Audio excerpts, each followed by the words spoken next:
Hello, this is Bob Quinn with Steel City Rings TikTok. I'm joined by Zach Franciscus, and today was the final day of training camp at Latrobe.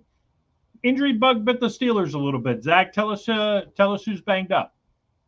Exactly. Well, there are people, even of big names, that are banged up. But before we do this, I just want everyone to take this with a grain of salt because they are really, really hammering this specific preseason and offseason that they want to look at guys that they haven't had a chance to look at. So even minor injuries might be keeping people out a little longer, like Alex Highsmith hasn't practiced in a little bit. Deshaun Elliott hasn't practiced in a little bit. But those aren't the guys I would really worry about. Troy Fuortano is not going to be playing against Buffalo. He's definitely out at least this week, despite being promoted to the starting right tackle. Interestingly enough, at the nickel corner, we got more of a revolving door. Beanie Bishop, I believe, due to his performance in the preseason game, was taken out of the nickel corner spot, and Graylin Arnold played most of that. Graylin Arnold was hurt, so Beanie Bishop was back there today, but Corey Trice has pretty much locked down the third cornerback position with how well he is playing. Van Jefferson, Fryermuth, and Pickens, he is consistently locking up all those guys. So I really, really like seeing that. Not a lot of injuries going on outside of that I know of. Bob, did I miss anybody? I think Patrick Queenmore got a day off. Nate Herbig had an arm injury that may be hampering him, and I don't know if that's you know, I kind of feel like he's already lost the starting job to Zach Frazier, but an injury certainly won't help him. I do think he has a chance, maybe if Zach Frazier struggles, to get back into the mix for the starting center job. But I really think he's going to be more of a guard. That's the only other one I know of. I think Peyton Wilson is getting more of a chance to play. I don't know how Okay. much it's Patrick Queen is hurt more than they want a long look at Peyton Wilson.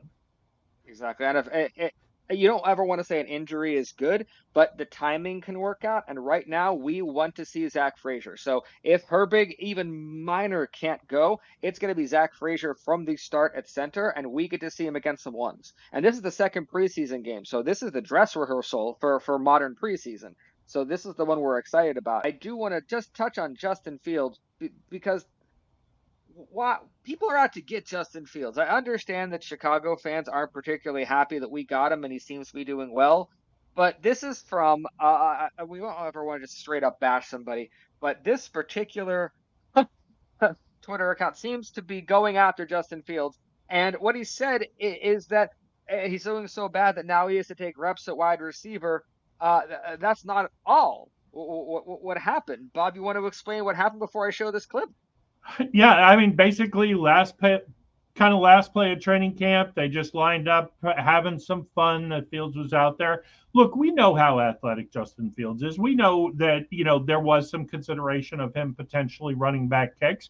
There may be special packages down by the goal line if Russell Wilson ends up being the starter once the regular season starts. I know Mark Caboli has talked about that it would be an extreme waste of a weapon not to have packages down by the goal line for Fields because he did so well in 7 shots.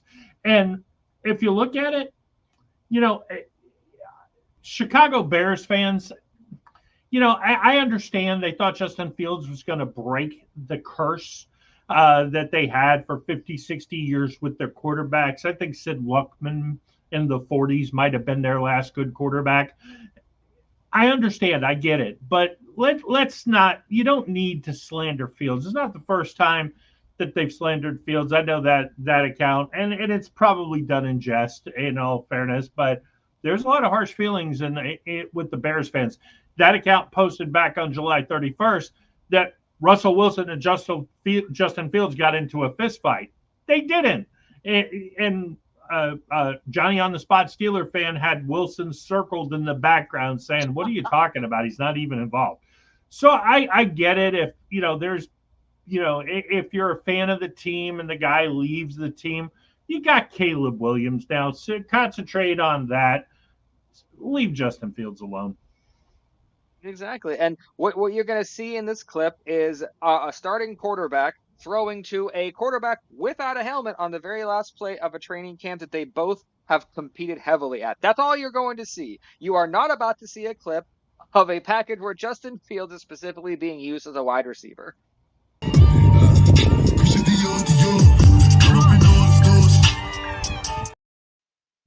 If anybody watches that and says, "Oh, that looks really official to me," I would question how much football you watch. Yeah, I mean, then again, Fields is such a good athlete. Maybe maybe he figures if he sneaks on the field without a helmet, nobody will cover him. But who knows? So training camp's over, preseason starts. Zach mentioned podcast is on Friday night, so we'll be doing our game preview. We'll have live reaction after the game, not on TikTok, and then we'll have a live reaction show on YouTube that you guys can post your questions and comments to. If you guys like the video, let us know what you think. Drop your comments, like, share, subscribe, ask questions. We'd love to hear from you guys. Turn on notifications to catch our next video.